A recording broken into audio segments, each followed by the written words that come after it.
Charlie and the Kindness Jar. In a small town by a big hill, there lived a boy named Charlie who loved to collect things.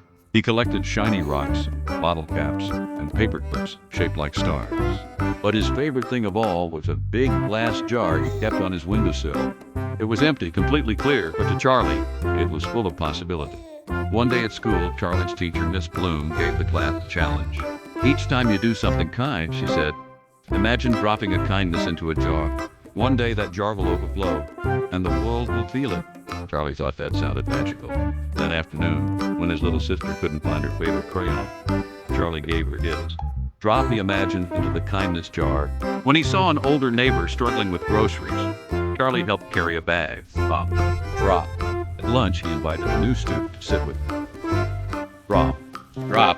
Every day, Charlie imagined the jar filling up, not with rocks or coins, but with invisible goodness.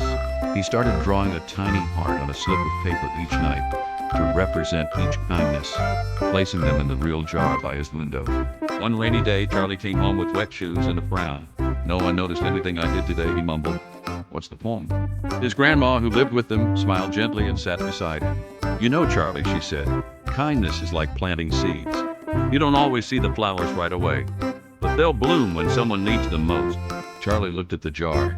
It was filling with hearts, each one a tiny seed. The next week at school, Charlie slipped and dropped his tray in the cafeteria. Food splattered everywhere. He felt his cheeks burn with embarrassment, until two classmates rushed to help him clean it up. One of them was the student he'd invited to sit with him. The other was someone he had once shared a sandwich with. Thanks, Charlie whispered to me. One of them smiled and said, Hey, we're just adding to our kindness jars, right? Charlie beamed. His kindness had come full circle. That night, he dropped another heart into his jar. But this one felt different. It wasn't just about what he gave. It was about what had grown. Moral: kindness you give always finds its way back, sometimes when you need it most.